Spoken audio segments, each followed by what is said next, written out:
Skalarproduktet er vektorregning og kan bruges, når vi har vektor A og vektor B. Skalarproduktet kan bruges til at bestemme, om to vektorer står vinkelret på hinanden. Definitionen lyder, at hvis vektor A prikket med vektor B er lig 0, så er de vinkelrette. Som vi ved, er vektor givet ud for to koordinater. For eksempel med vektor A her er den givet ud for A1 og A2.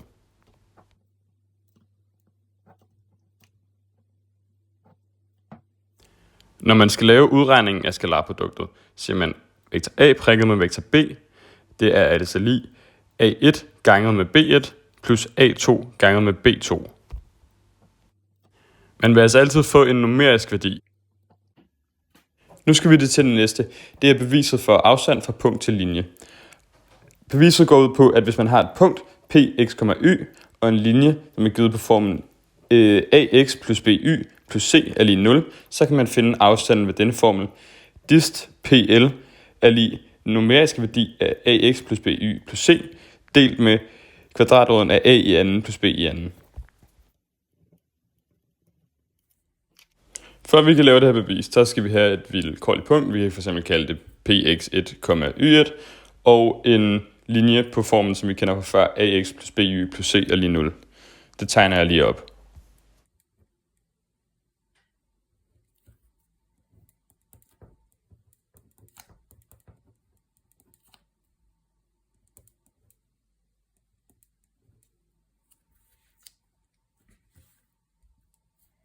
Det vi så gør nu, det er, at vi husker på, at a og b til den her linje, altså ax plus by plus c er lige 0, det er en normal vektor til linjen.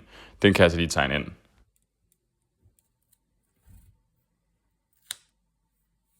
Nu indsætter vi så et vilkårligt punkt på linjen. Det kalder vi for P0 af x0, y0.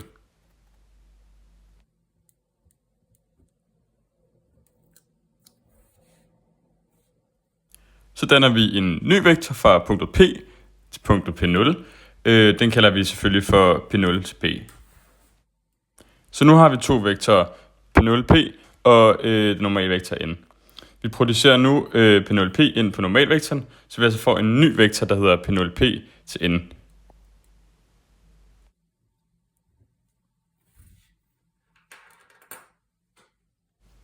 Nu skal vi i gang med at bestemme afstanden dist PL. Vi kan jo så se, at den projicerede vektor netop går fra punkt til linje. Altså må distancen fra P til L være lig med den numeriske værdi af den projicerede vektor.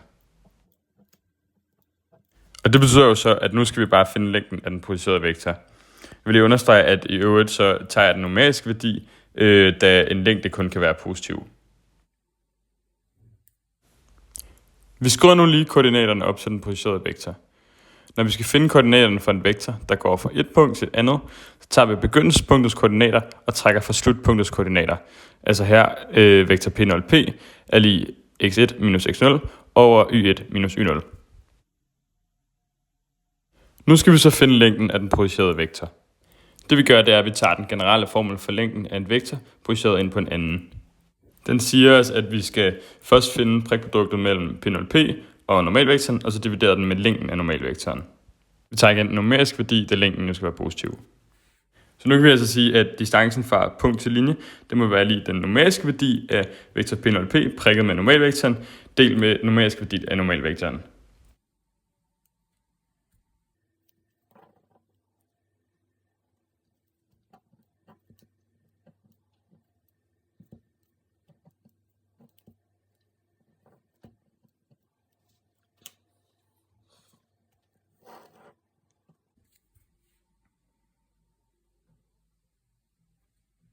Så det vi skal nu, det er, at vi skal finde prikproduktet mellem vektor P0P og normalvektoren.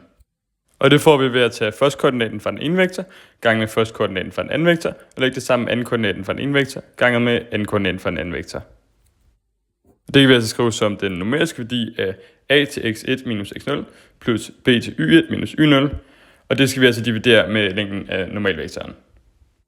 Og længden af normalvektoren, det får vi ved, at man siger den første koordinat i anden plus den anden koordinat i anden, og tager vi kvadrat under det.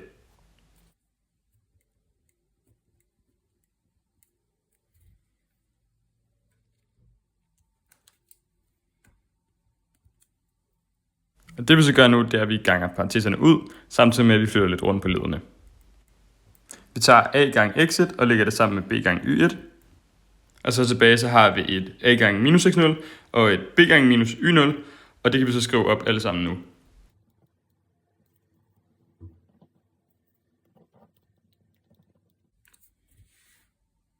Og så er vi der altså næsten.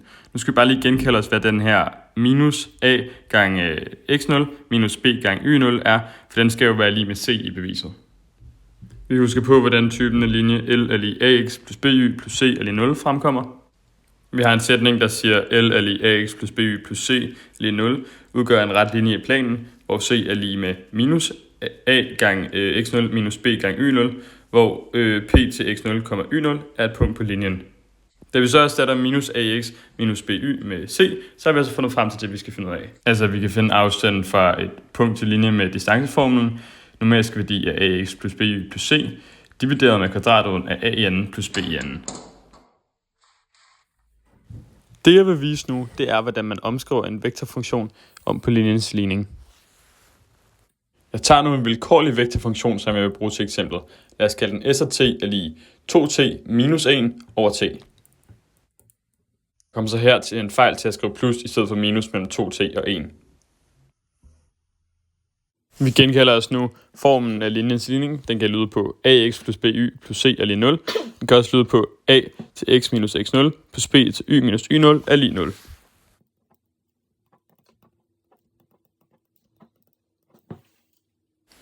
Jeg tegner nu et koordinatsystem op, hvor jeg tegner den her lineære vektorfunktion ind. Jeg tegner i øvrigt normalvektoren til den også.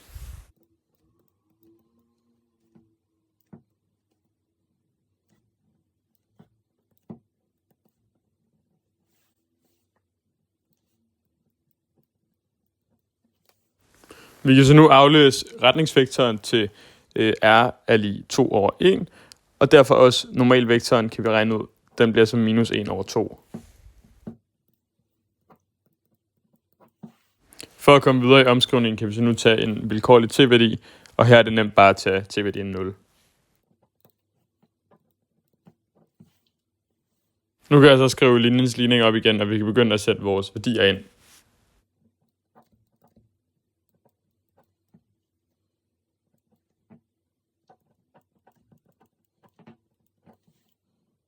Vi husker på, at vores x0 og y0 kommer fra udregningen af vektorfunktionen, efter vi har sat 0 ind, og at a og b kommer fra vores normale vektor. Jeg kan altså derfor skrive det op på linjens ligning som minus 1 til x minus 1 plus 2 til y minus 0 er lig 0.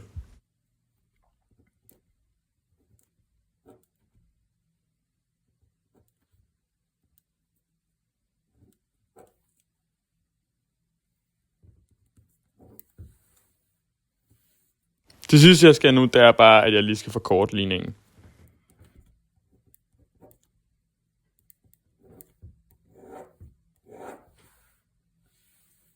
Og bum, så kan vi altså se, at ud fra den her vektorfunktion har vi fået den skrevet op på linjens ligning. Det er selvfølgelig også muligt at skrive en parameterfremstilling om til linjens ligning. Jeg skriver lige den generelle formel for parameterfremstilling op og for linjens ligning igen.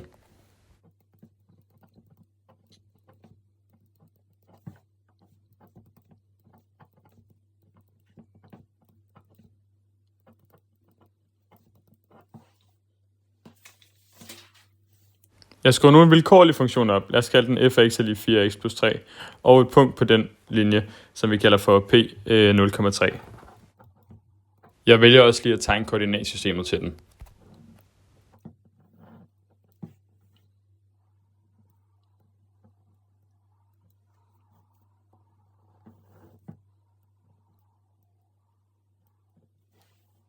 Ud fra de informationer skriver jeg så min parameterfremstilling op, og den lyder på 0 over 3 plus t gange 1 over 4. Jeg skriver lige hurtigt formlen for linjens ligning op igen.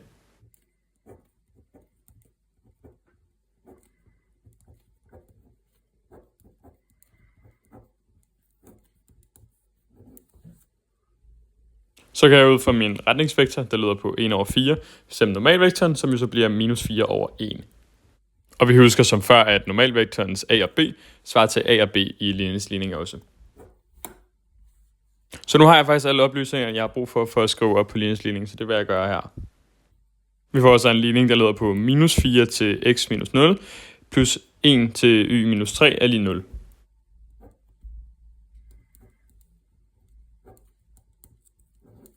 Ligesom i eksemplet med vektorfunktioner, kan vi forkorte den. Vi ganger lederne ud, og vi får altså en linje, der leder på minus 4x plus y minus 3 er lige 0. Og vi ser, at den igen passer på ligningsligningen.